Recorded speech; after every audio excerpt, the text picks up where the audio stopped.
Okay, ladies and gentlemen, ready to start. Thank you very much for coming today to this, what I think is a very, very important session. Of course, you'll judge it as time goes on.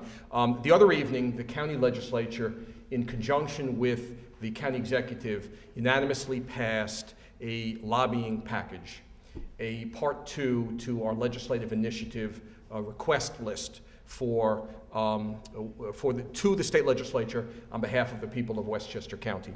And there were a number of items in both part one and part two. We're here today to talk about what arguably is the most important piece on a financial basis, on a monetary basis, and the one that I think is enactable, and with our discussions the other evening provides the legislature the intellectual hopefully the courage and the intellectual cover to be able to move in this legislative direction.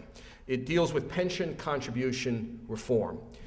When you read the paper or you talk to any municipal leaders or school boards, you see that every budget at the local level is under threat. It's under threat of expenses that are rising faster than revenues. It's under threat from taxpayers that can absorb no more in the way of additional taxes. School taxes are rising, county taxes, municipal taxes, city, village, and the like. And if you then read, you bore yourself into that article, very, very quickly it becomes obvious that it's retirement costs that are oftentimes cited as the reason for those increased costs. Retirement costs are running far in excess of salaries, far in excess of any other costs. For example, cost of living is 3%. Salaries oftentimes go up 2 or 3 or 4%, sometimes 0. Retirement costs are going up at a much, much greater rate. We have an estimate here that if we do nothing in Westchester County alone, we're looking at a growth from $55 million currently to $117 million over the next 3 years. An increase that is far beyond cost of living, an increase that will double this expense and will break the bank. And every municipality is faced with it. The problem is that the legislature, for many years, wrestled with what to do, came up with a short-term solution past year, but we are calling on them unanimously to come up with a new and a solution that is sustainable on a long-term basis.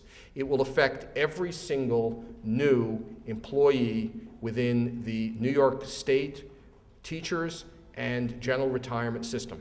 So you're looking at, as time goes on, tens, hundreds of thousands of employees, new people on a going forward basis. And I need to emphasize it's the new people going forward. But what it will change is 100 plus years worth of history and the old way of doing things to the new, more modern way of setting up pensions, and simply would call for a tier 6 for new employees that would utilize a new method, a new model of contribution, a new model of pension. Overtime would not count in calculating future employee benefits, and it would in fact create ultimately the potential for fairness and more dollars for the employees, but we know with certainty would save municipal budgets now and in the near future. Let's deal with first the overtime piece. There have been many examples at our level and other levels of overtime potential abuse, or even not abuse, but using the system to boost overtime pay.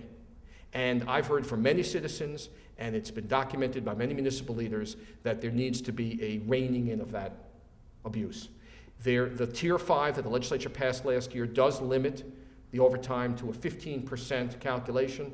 We're calling on the state legislature in this new tier to wipe out the use of overtime.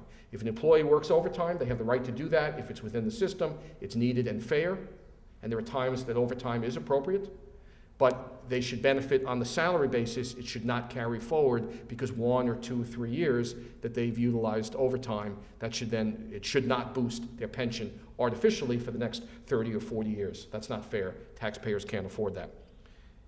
In terms of the model, right now pension is you work a certain number of years, make a certain salary, and at a certain age retire, and we guarantee a certain payment for the rest of your life.